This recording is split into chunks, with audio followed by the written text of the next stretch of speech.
wanted to bring today's episode to the podcast talking all about chronic illness and pain. If you're on the fertility journey and you are experiencing back pain, knee pain, any kind of pain in your body, and you're also trying to conceive, this is a huge clue as to why you may be struggling. And even if you're not dealing with a chronic illness, being able to listen to some of these foundational pieces that we're talking about can help you heal your body and get your body ready for pregnancy. Excited for you to listen. Let's go.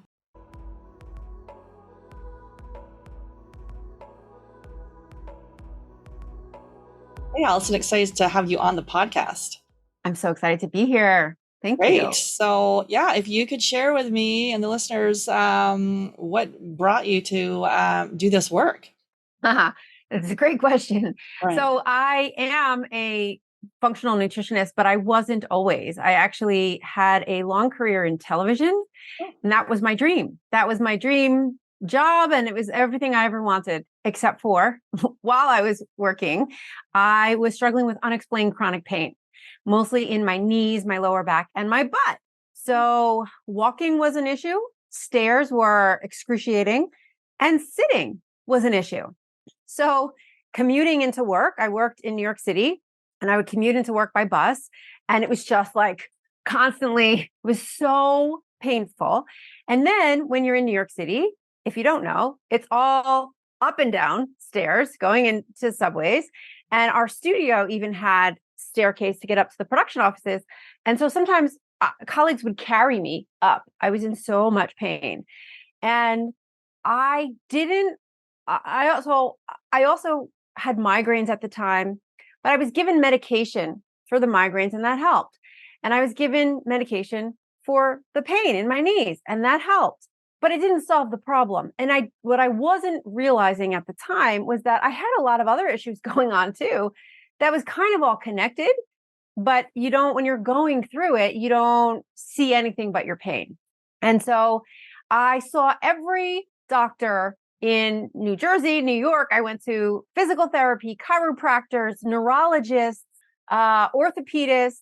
And it wasn't until an orthopedic surgeon, top guy, Wayne Gretzky's guy, Michelle Kwan's guy, suggested exploratory surgery. And I was like, I don't know what's wrong with me, but something tells me I don't want to do that. They did lots of, I had 7 MRIs, I think. Those weren't cheap. And so many, because there were tears and there was bulging disc, but they couldn't explain why I wasn't getting better, why I was still complaining, why I complained about certain areas, and that's not where the tear was, so it wasn't consistent. And I had no idea what was wrong with me. I wanted to be fixed. I was in my 20s, and I just, it's grating on you. You're watching everybody have their lives, and I'm in my dream job, and that's it. Like I work, and then I go to appointments, and a lot of time lost, a lot of money lost, a lot of socializing lost, right? And during this time, when I started seeing neurologists for chronic pain, my father died suddenly of heart disease that we never knew he had, because he looked perfect on the outside. He was only 50 years old. And it was a huge shock. And I started thinking, oh my God, there's something wrong with me. There's early warning signs that we missed in my dad. And oh my God, my life is half over. I'm going to die. And so that was on top of all of the pain and suffering that I had. Then it was this mental anguish was I lost my dad. We don't understand why. He looked perfect, didn't fit any of the criteria of somebody who would die young out of nowhere. I mean, he literally dropped dead. And because he had severe heart disease, and nobody was looking for it, because if you look perfect on the outside, you're fine. And so that's how I was being dismissed, is because I was healthy. I considered myself healthy and active. I worked out. So, I clearly, if you're not overweight, they're going to dismiss you. If you're not, I didn't have a diagnosis, so you're fine. You're young. You're going to be fine. But I wasn't. And I kept popping back up. And you're like, hi, this still hurts. And so it wasn't until finally I was referred to a guy, a health coach of sorts, who started talking to me about something. I don't know if you and your listeners have heard about this, because it's this crazy newfangled concept that I had no idea was a thing. And it's called nutrition. And so this was like a revelatory concept to me because he was the first person in 10 years to ask me what I was eating. And when I told him about, well, how do you start your day? What's breakfast? And I said, well, I have a healthy cereal, obviously, Special K, and a glass of orange juice and he's like, why do you drink orange juice? And I said, well, for vitamin C, duh. And he's like, well, why don't you just eat an orange? Why? I don't even like orange juice. I should add that. I was only drinking it because it was good for me. Because that's what I grew up. That's a good old American breakfast is a healthy cereal and orange juice and a multivitamin. So I was a healthy person who was falling apart in her 20s. And he's like, why don't you have strawberries or broccoli? And I was like, I didn't even know they had vitamin C. I didn't even know that was an option. There was anything else other than either taking it as a pill or drinking the orange juice. And so what he taught me was the role that food was playing in my body and how when I removed certain things, and especially sugar-laden things, my body didn't hurt. And it's not like I was cured overnight by taking out orange juice the next day, but it was a game changer. And I started experimenting with food. And I was like, well, if that doesn't hurt, well, what if I take this out? And I didn't even get into the adding in part. It was just how does this feel? How does this? What if I swap this with that? And that's kind of what got the ball rolling for me, because I said, if you help me, he was a physical therapist of sorts, but he did muscle reactivation. And I said, if this works, I'm going to scream from the rooftops. And I eventually moved to Los Angeles, and I was still working in television. But what was different is I wasn't the sick girl. I was the sick girl in New York. In LA, I was running circles around people, and they kind of said it was, yeah, it's a little bit of the New York vibe because we move fast and talk fast. But I didn't eat what they were eating, and people noticed. I had more energy than people had, and I didn't drink coffee and soda or smoke cigarettes, like none of it. And I never did, which is why I had a reliance on sugar because I needed energy. And I thought, well, it's fat free, so it's a healthy version. Just completely misguided. In those days, my mentality was, if you're not fat, you can eat it. You're fine. And I'll work out and work it off. It was that whole calories in, calories out. Meanwhile, I'm falling apart. I was on medication for so many different things. And so when I was in LA and people started asking me what I was doing, and I sort of became like an unofficial health coach on the sets that I worked and helping the camera guys bring down their cholesterol and helping people with their pain and helping people lose weight. And I was like, maybe I'm supposed to do something else. And I went back to school, and that's sort of the nutshell of my story.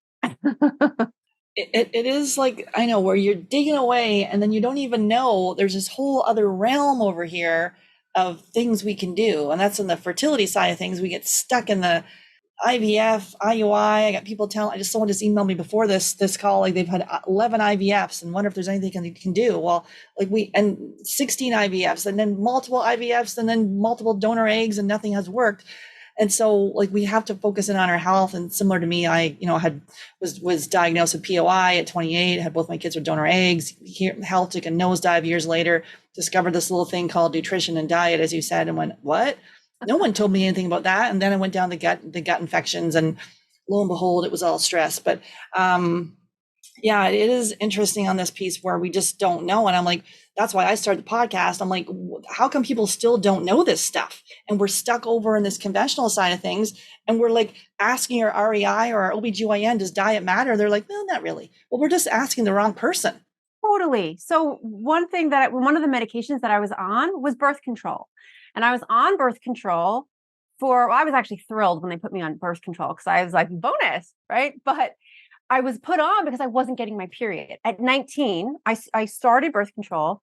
I went off when I was in nutrition school. So I was on birth control for 15 years, I think. And I went off a couple of times, and I asked my OBGYN at the time, I said, so, what happens if I stop taking this? And he's like, well, your body's going to do what your body is going to do. So you're not going to get your period. And sure enough, I didn't get my period for 3 months when I went off. This was in my 20s. And I was like, oh, I guess I need it. And I kind of liked having my period every month. And it was just nice to know, and having that extra protection, because I didn't want to have a baby at that time. And then I'm getting into my 30s and I was like, I don't know if I should still be on the pill anymore. And I learned about it in school and I'm like, oh, I probably should not be on, because I do want to have kids. I just didn't want to have kids right then, but I want to make sure that things are working properly. And when I went off the pill, after I started cleaning up my diet, after I learned about this, wow, this is amazing, I got my period 28 days later. I didn't get my period in my 20s, but in my 30s, I got my period. It was probably the first time I ovulated, because I felt it, and it was the most excruciating pain I ever felt. But only that one time. It was because it was suppressed. For my hormones were just, you're not getting your period for all of that time. Yeah. And so I just was like, this shit works. This nutrition stuff. Like, my body is working, and now I'm older. And this is when they say, like, well, your fertility declines. And things were working, and I was regular. I just was. And the problem back then wasn't that I needed the pill. I wasn't deficient in the birth control pill, in estradiol. Like, it was my gut health. I was constipated. I wasn't sleeping. I was super stressed. I had very little fiber in my diet. I had activity. I was very active. I had chronic inflammation. I had high sugar diet. I had a low fat diet. I had all of these things that are not supporting your hormones. And I didn't realize it. I didn't know that I could change it so quickly and so profoundly. So that as I continued to get older, because as we do when things go well, and I looked at the clock and said, oh my God, I'm turning 40. I forgot to have a baby. I want to have a baby still, because I spent my 20s being sick, and then my 30s fixing myself and going to school and starting a practice and working with other people. And I'm like, well, wait, we still have to do this. And so then I was like, okay, I'm going to make sure we're dialing everything in, and I'm going to work on my partner and make sure, because he had stomach things and food sensitivities, and I had been working with him. He was sort of like client number one, and working on him and dialing everything in, adding in some, herbs, some fertility supplements and herbs. And so we did that for a year before we even started trying. And it was 3 months of trying, I got pregnant at 41. So I just, the listeners can't see what I'm doing, but it shouldn't be a surprise, but it was such a surprise, because they tell you, and I guess that's sort of my message to women, is your age is everything you've done to yourself up until now, and things aren't fixed. You actually can improve your cellular health. I mean, that's what it is. It's cellular aging. And I had so many imbalances. I was making myself older. I felt older, but making my body physically older than it was.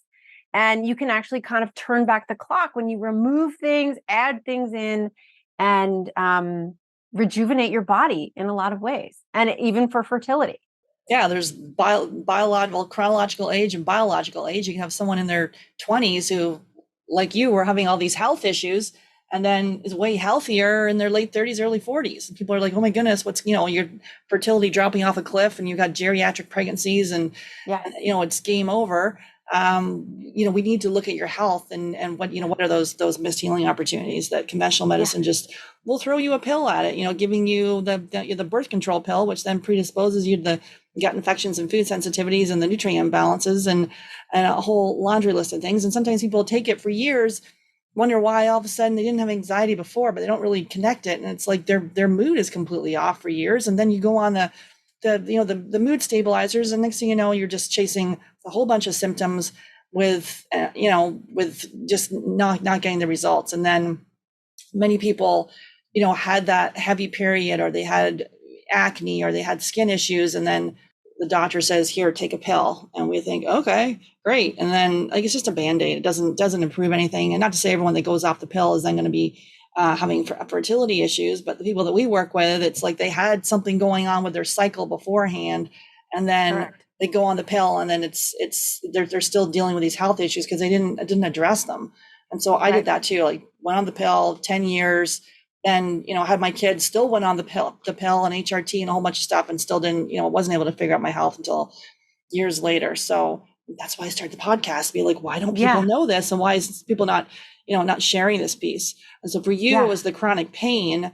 And it's interesting actually, because if there's food sensitivities and gut infections, it can present as digestive issues. So you had the constipation, we see that a lot, alternating between constipation and diarrhea, people with low AMH and high FSH. We see the mood issues, anxiety, ADHD, depression. We see the joint piece. And it's interesting. So I got gluten a little while ago, and I literally felt like I had carpal tunnel syndrome, tennis elbow, and an old knee thing. I'm like, what the heck? Because it's so interesting, but I don't walk around with any kind of pain. Whatever. But I literally was at a retreat this weekend, and I've got some friends of my age. I'm 53. What am I now? 52? Yeah. See, you forget. You forget when you're healthy. Yeah, you're like, what are, and they're all like, oh I can't squat down, and my arm hurts, and all this stuff. Let me get that like, for you. I'm like, what? Like, I don't have those issues, but I'm like, not to say I'm some perfect specimen of health. I'm working myself a lot here with this business, but it is, you do, you hope to when you're talking about these things, to be a few steps ahead of people, but not in some perfect manner, but just being able to do the best you can every day.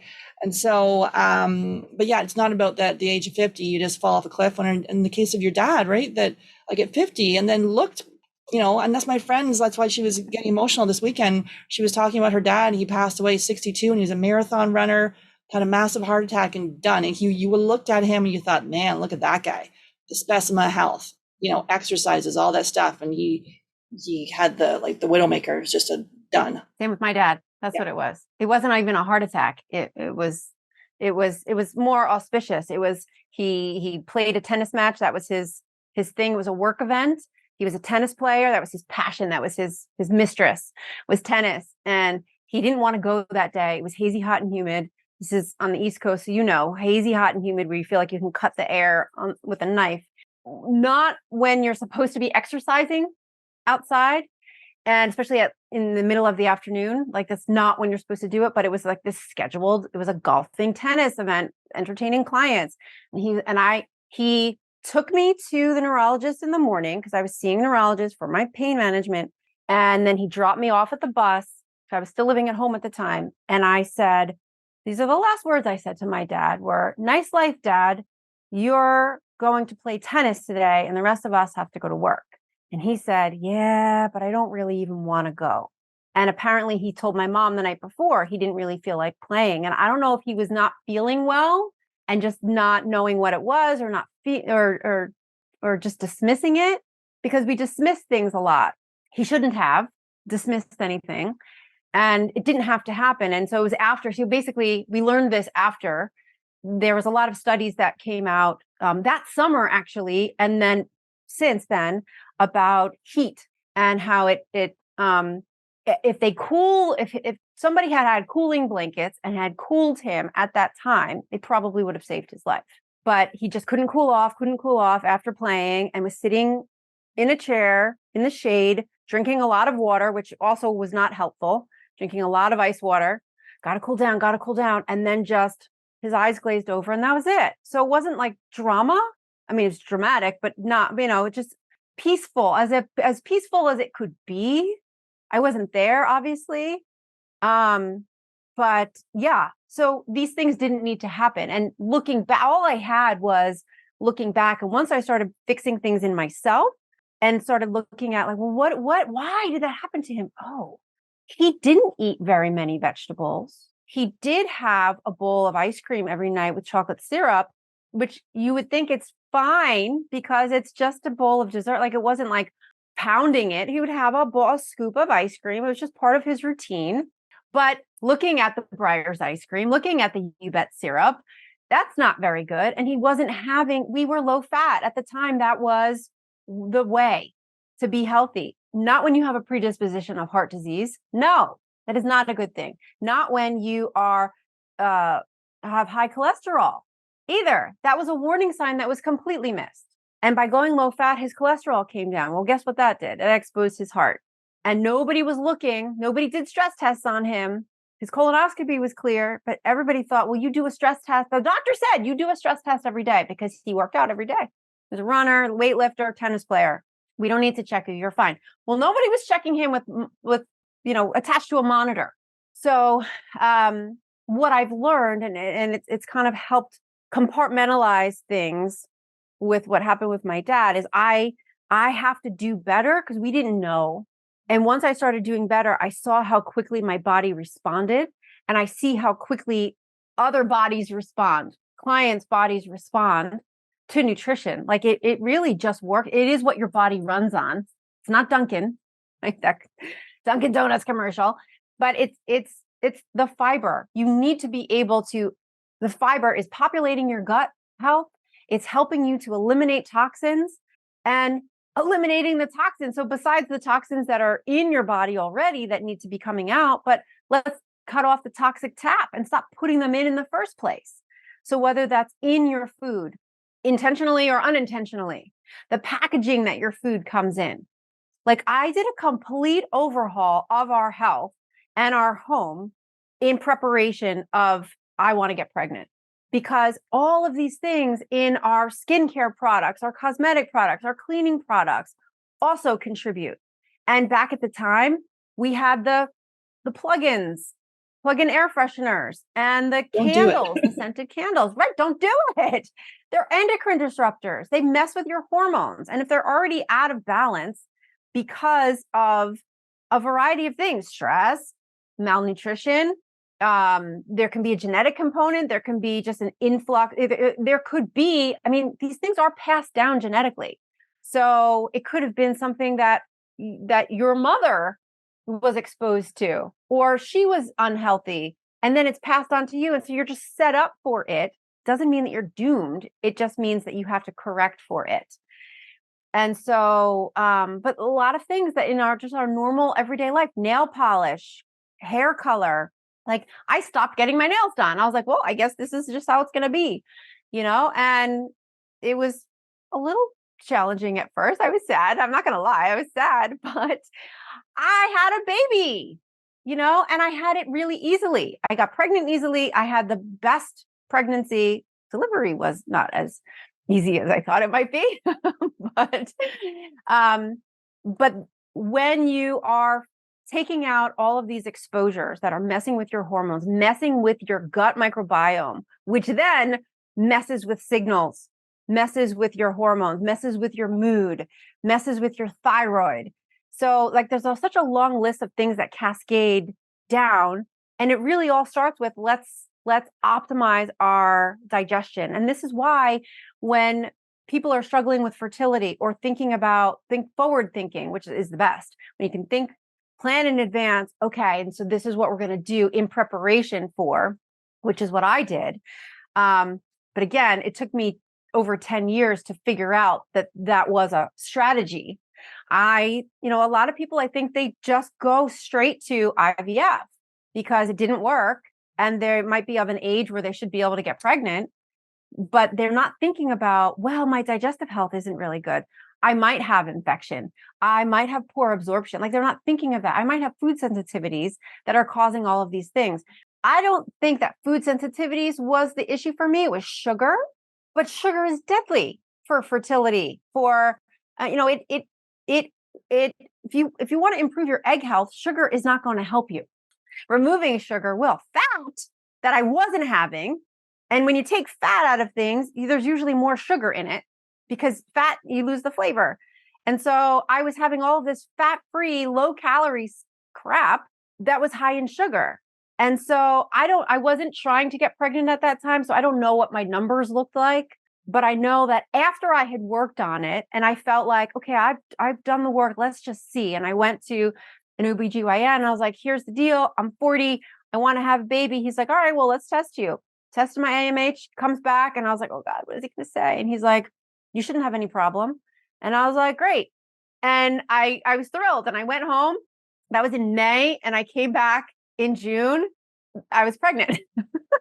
So, or I went and saw him in July. I got pregnant in June. So, and he's like, that was fast. And I'm like, I think I needed somebody to tell me, because out there, all everybody ever tells you is you can't, you're over 35. Like that's crazy. It's not crazy. If you do all of these things, if you make sure that you have optimal digestion, if you have your blood sugar balance. I did not have that. I was constantly in this high and low swing, which just causes more inflammation. You're not giving your body a chance to rest and repair. Every time you have an insulin surge, you're causing more inflammation in your body. And so I was just inflamed. I wasn't getting very much sleep, partly because of the job that I had, but also because I was in pain. I mean, I would wake up in the middle of the night. If I bent my knee, it felt like it was going to snap in half. And I didn't realize that there was so much in my control. It just all felt like I needed a pill. I needed a diagnosis. And that's not always the case. Sometimes you just need to start, like, build that foundation, get back to basics. And what are you putting in your body? What are you putting in, on, and around your body? Start with in, then work your way out, right? The things that you put on, and then what's around you. Because otherwise it can be very overwhelming. You're like, oh, she's saying candles and the plugins and this, like, it's a lot. Because we can go into packaging and your cookware and all of that stuff. But like, let's start with, what are you eating? How are you eliminating? Are you able to detoxify it's just part of a natural detoxification process, because you're always breathing in stuff or taking in stuff on your skin, and your body is amazing, and it knows what to do with a lot of things, not everything, right? There's a lot of chemicals that are way past our evolution to understand what to do with them. So, but being able to optimize your detoxification will help also. Yeah, it is interesting when you look at the health, when I speak to people, to couples, and it's like, well, how's the health of your parents? And it's interesting how many, either one of the parents has passed, or the parents are dealing with an autoimmune disease, or they have a thyroid problem. Like, it's rare that if someone's dealing with a fertility issue and both parents are perfect, like there's some health issue, which then genetically, but it's not to say that you're doomed to have the same thing as your parents. There's things you can do. All the environmental toxins we're exposed to, just talking to a bunch of people that have, and myself too, I went to Europe in the summer and literally came in, and I didn't do any gluten, but I did have dairy, and felt totally fine. Was having digestive enzymes and stuff with it, some dairy pills. And then I come back and I hit Montreal, and we had a gluten-free pizza with some dairy, and I had the same pills, and I freaking died. So it's like, I do believe that we're in North America, we have got some toxic chemical that's sprayed on our food. Was I still stressed when I came back in Montreal?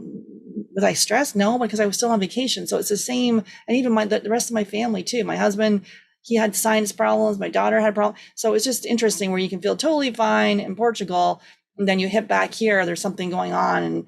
But yeah, it is to know that it's empowering. There's things you can do when you take a targeted action plan, looking at your nutrition, addressing gut infections, environmental toxins. And a lot of this, the big thing, like the mental emotional stress, right? I can't tell you how many people we work with. It's like working 50 hours a day, like 50 hours a week, dealing with a demanding boss or a toxic workplace, going through loss, going through the multiple IVFs, being told donor eggs, dealing with a death in the family, like all of this stuff. And we're like, we just keep going. We're fine.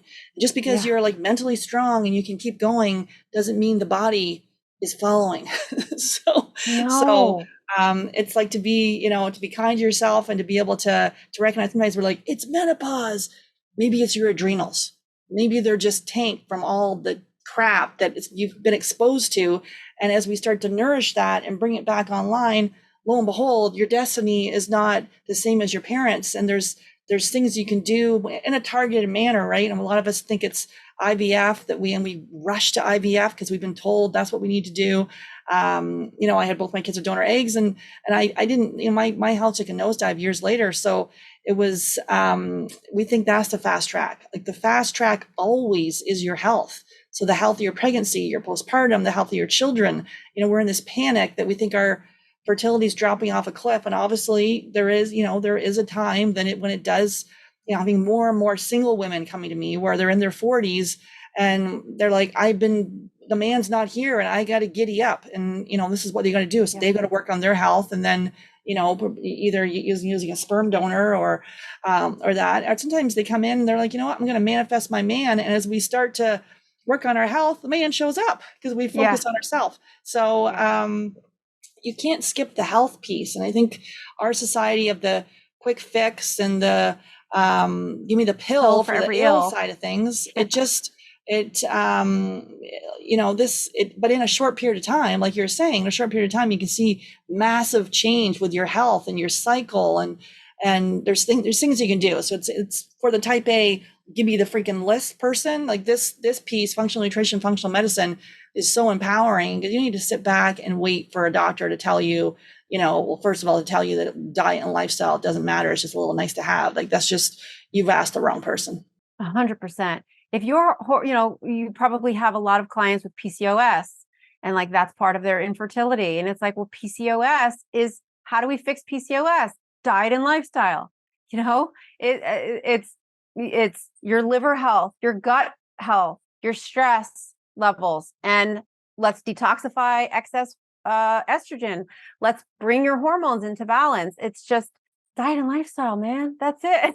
That's what you need. And I'm oversimplifying because it can be complicated, and every body is different, and there is genetics and lifestyle and whatever your history is. There can be surgeries and endometriosis and like fibroid. Like there's a whole bunch of things that can make things complicated, but at the root, you have to have that foundation of solid gut health and also the lifestyle piece. And again, that's why I am confident that when people walk through a roadmap, so I have a roadmap for recovering from chronic illness, chronic and mystery illness, the fertility piece. If you're not considering other things, if you're just looking at, well, but I'm not pregnant and I'm not pregnant and I'm not pregnant, and you're not looking at the other symptoms that you have, we can ameliorate those other symptoms. Your fertility is going to improve.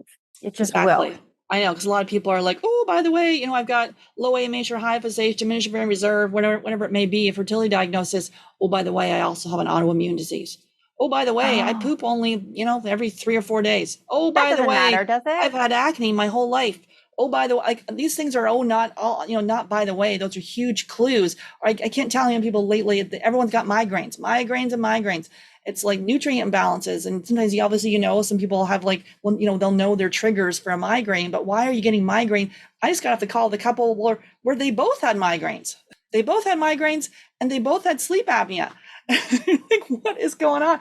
And it's interesting too. We see couples, sharing the same, you're sharing fluids, so your microbiome can be the same. So H. pylori and infections being passed back and forth. So it's interesting how you and your partner end up being like, okay, he's got something, I got the same thing. And obviously you're a couple too, traveling together and stuff like that, but you can get a parasite in North America. You don't need to travel to the, the outskirts of the world to pick that kind of thing. So I guess for the chronic pain person, dealing with these joint pains is pain. Like, you couldn't even walk up the stairs, couldn't even sit down to carry you. Like, that's some serious stuff in your 20s. Give us like three steps of what would you do for that? Obviously the diet piece, what kind of testing are you doing? Or what does your plan look like? Yeah. Well, so first thing, we look at the diet. And so for me, there was a lot of things that needed to come out. It was sugar, my reliance on sugar for energy. I needed to use food as energy. So you have to clean up the gut, optimize the gut. So that's definitely step one.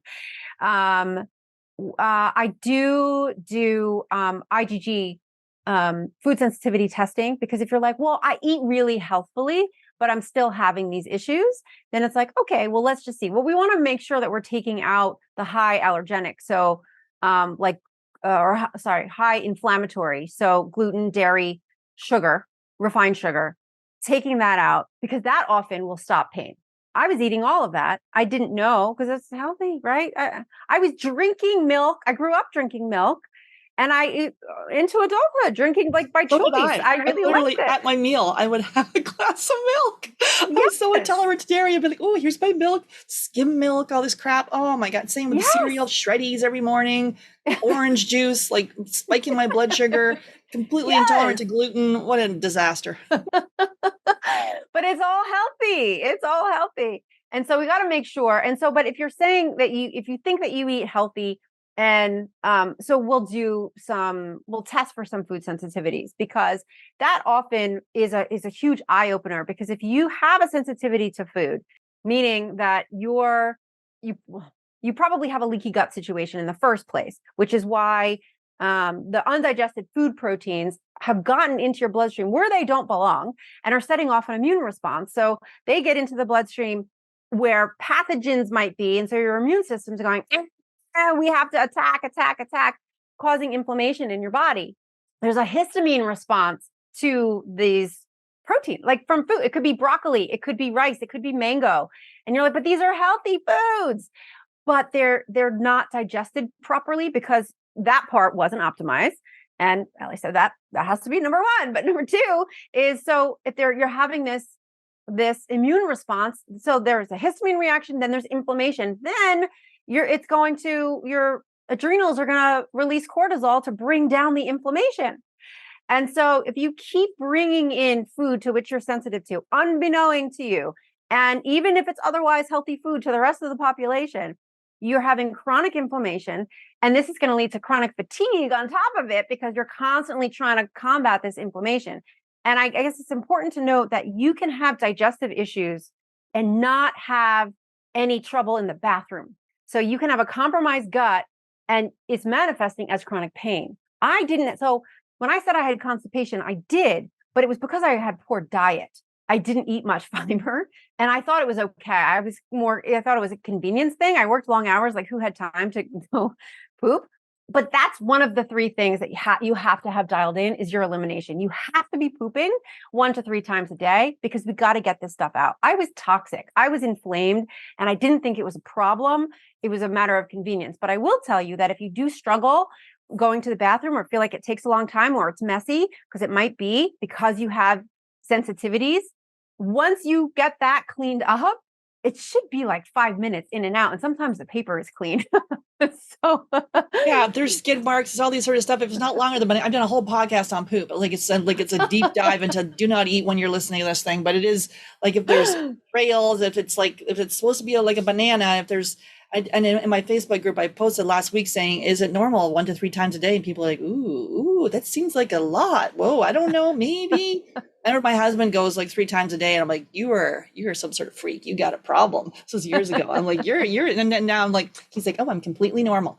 But yeah, so it's like, and especially women too. And my friend group, it's sort of like, oh, I go every 3, 4, 5 days. You come for the weekend, and no one's pooping. I'm like, what's going on?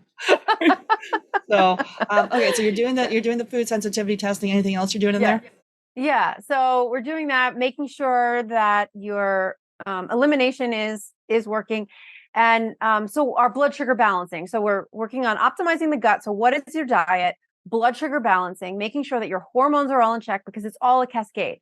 So the food sensitivity testing has to do with both. Actually, it's going to help with the gut, and it's also going to help with blood sugar balancing. And then your sleep, because if you don't have the diet, if you're not pooping and you're not sleeping, we can't fix things. Your hormones are going to still be out of whack.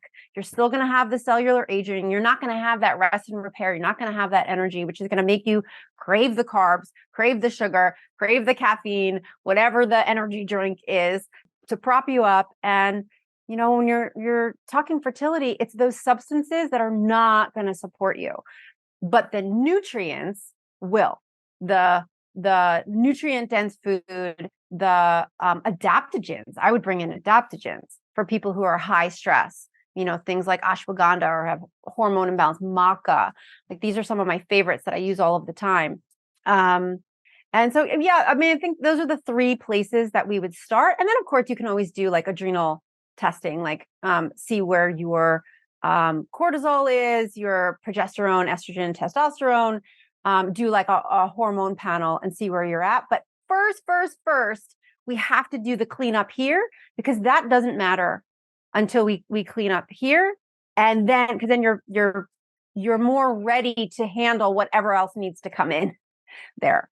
Yeah, like for the chronic pain thing, it's sort of like a broken record. I've done so many podcast episodes. It is a similar approach, right? Where you're the food, the gut, And then the foundational pieces, people are like, think they can skip this sort of stuff. Sleep will stop with the cliffhangers and the cliffhanger Netflix and the cliffhanger books. Yeah. I got into a whole Bachelor thing the other day. I was watching the Golden Bachelor. I'm like, I was like, why am I working so much? This Golden Bachelor, I think I need to rest a little more. But so it's like you do those cliffhangers and all that stuff, and that's not serving you. But for me, like getting into a little habit lately of just spraying some magnesium oil, and you want to talk about a coma. Yes. Like that stuff on the bottom of the feet, I will not even wait for anything.